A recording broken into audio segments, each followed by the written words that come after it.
Doctor प्रांजल यादव हैं और कहाँ छिपे रहते हैं। आइए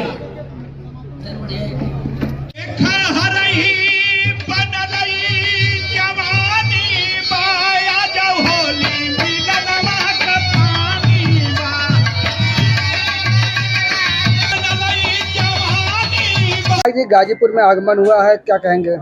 सबसे पहले तो मैं गाजीपुर की क्रांतिकारी धरती को, जहां तमाम अमर सपूतों ने, वीर क्रांतिकारियों ने देश की लड़ाई में भागीदारी लेकर के और इस देश को आज़ाद कराने का काम किया है, सबसे पहले मैं उनको नमन करना चाहता हूं। और मैं बहुत ही अपने को गौरवान्वित महसूस कर रहा हूं कि बड़े भाई आदरणीय श्री श्यामलाल बिंद जी ने और चौधरी मुसाफिर बिंद जी ने जितने अच्छे ढंग से होली मिलन समारोह करने का काम किया है, समाज को एकत्रित करने का काम किया है, ये लोग बधाई के पात्र हैं कि समाज को एक धागे में पिरोने का काम किया है। इन लोगों का बहुत बहुत आभार। विधायक जी, जैसा कि प्रदेश में योगी मॉडल की बात कही जा रही है, लेकिन एक दिन पूर्व की अगर हम बात करें तो अब योगी के विधायक ही योगी के खिलाफ हो गए और उन्हें अब प्रदेश से जो है अब केंद्र में भेजना चाहते हैं और अब केशव प्रसाद मौर्य को मुख्यमंत्री बनाना चाहते हैं। देखिए, भारतीय जनता पार्टी की सरकार देश और प्रदेश में चल रही है और भारतीय जनता पार्टी की सरकार निश्चित रूप से इस देश को गुलाम बनाना चाहती है, इस देश को के लोकतंत्र को समाप्त करना चाहती है।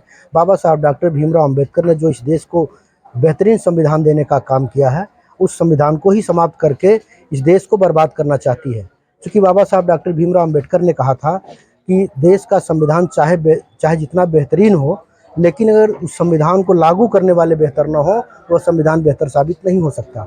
इसलिए ये भारतीय जनता पार्टी की सरकार की जितनी निंदा की जाए वो कम है और योगी जी की सरकार निश्चित रूप से 27 में जाएगी और समाजवादी पार्टी के राष्ट्रीय अध्यक्ष आदरणीय श्री अखिलेश यादव जी उत्तर प्रदेश के दूसरी बार मुख्यमंत्री बनेंगे और प्रदेश की राजनीति को आगे ले जाने का काम करेंगे, प्रदेश को आगे बढ़ाने का काम करेंगे। लगातार भाजपा जो अखिलेश यादव और समाजवादी पार्टी पर हमलावर है, आए दिन उन पर जो आरोपों की बौछार करती रह रही है।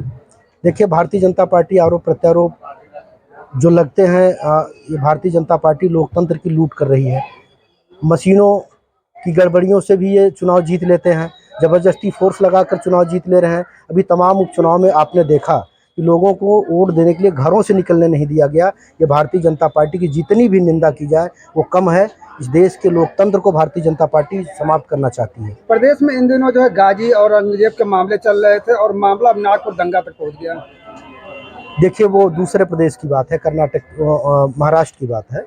और योगी जी ने समाजवादी पार्टी के विधायक के ऊपर भी तमाम तरह की टिप्पणियां करने का काम किया। उन्होंने कहा कि उनको यूपी में भेज दीजिए तो मैं उनको सिखा दूंगा। ये आपत्तिजनक टिप्पणियां इनको नहीं करना चाहिए, क्योंकि देश के सबसे बड़े प्रदेश उत्तर प्रदेश के मुख्यमंत्री हैं और एक मुख्यमंत्री के पद पर रहते हुए इनके मुंह से ये चीज़ें शोभा नहीं देती हैं। प्रदेश के कानून व्यवस्था को लेकर क्या कहेंगे? प्रदेश की कानून व्यवस्था पूरी तरह से ध्वस्त है और आज जो प्रदेश के हालात हैं, नौकरशाही हावी है और सभी देश और प्रदेश के विधायकों सांसदों के प्रोटोकॉल्स भी इस समय कम हो गए हैं। उनके प्रोटोकॉल का पालन नहीं किया जा रहा है। पूरा नौकरशाही देश की राजनीति पर हावी है। प्रदेश के इन्वेस्टर समिट का जिसको जिम्मा दिया गया, जिस IAS को, वही जो लुटेरा निकला और सस्पेंड किया गया। देखिए, इन्वेस्टर समिट ये लोग जो करने का काम किए, ये पूरे देश और प्रदेश को ये धोखा देने का काम किया है इन्होंने। और आज बता दीजिए प्रदेश में कितने इन्वेस्टर इन्वेस्ट करने का काम किए हैं। ऐसा कुछ नहीं है, ये केवल देश की जनता को, प्रदेश की जनता को धोखा देकर सरकार बनाना चाहते हैं। ये इनका मूल उद्देश्य है। Thank you.